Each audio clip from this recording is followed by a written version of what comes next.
नमस्कार स्वामी भक्तांनो, स्वागत आहे तुमचं पुन्हा एका नवीन व्हिडिओमध्ये। जय जय श्री स्वामी समर्थ। स्वामी भक्तांनो, हिंदू धर्मामध्ये वास्तुशास्त्राला अत्यंत महत्त्व मानले गेले। वास्तुशास्त्रानुसार घरातील वातावरण हे सकारात्मक आणि आनंददायी ठेवणे अत्यंत आवश्यक आहे। आपल्या घरामध्ये सुख, शांती, समृद्धी नांदावी आणि घरातील वाईट आणि नकारात्मक ऊर्जा दूर व्हावी यासाठी अनेक गोष्टी आपल्याला सांगण्यात आलेल्या आहेत। या गोष्टींचं पालन करणं देखील फार गरजेचं असतं। आपल्या आयुष्यामध्ये चढ उतार हे येतच असतात, पण कधीकधी अचानक चांगले दिवस हे वाईट दिवसांमध्ये बदलतात आणि आपल्याला काहीच कळत नाही।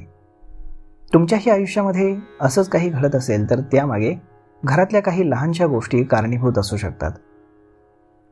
वास्तुशास्त्रानुसार काही विशिष्ट वस्तू जर घरामध्ये सतत रिकाम्या ठेवण्यात आल्या तर त्यामध्ये नकारात्मक ऊर्जा निर्माण होते आणि त्यामुळे आर्थिक संकट, मानसिक अशांती आणि अडथळ्यांची मालिका सुरू होते। तर मग आजच्या व्हिडिओमध्ये आपण हेच जाणून घेऊयात की अशा कुठल्या वस्तू आहेत, गोष्टी आहेत ज्या आपण आपल्या घरामध्ये कधीच रिकाम्या ठेवू नयेत। सर्वात पहिली गोष्ट म्हणजेच अन्नाचा साठा कधीही करून रिकामा ठेवू नये। म्हणजेच काय की घरामध्ये अन्नधान्याचा साठा नेहमी भरलेला असावा।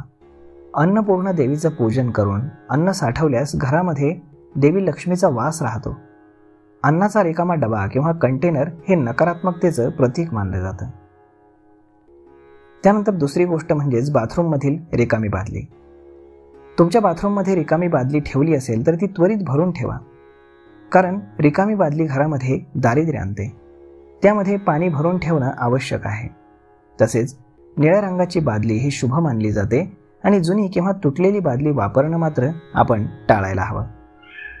त्यानंतर पुढची गोष्ट आहे ती म्हणजेच पूजा घरातील जलपात्र हे नेहमी भरलेले ठेवा।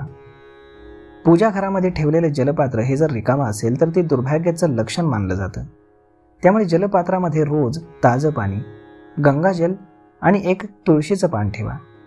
असं मानलं जातं की देवतांनाही पाणी लागतं आणि रिकामं जलपात्र नकारात्मक शक्तींना आकर्षित करतं। त्यानंतर पुढची वस्तू आहे ती म्हणजेच तिजोरी किंवा पाकिट कधीही रिकामं ठेवू नका। वास्तुशास्त्र सांगतं की रिकामी तिजोरी म्हणजे संपत्तीचा नाश।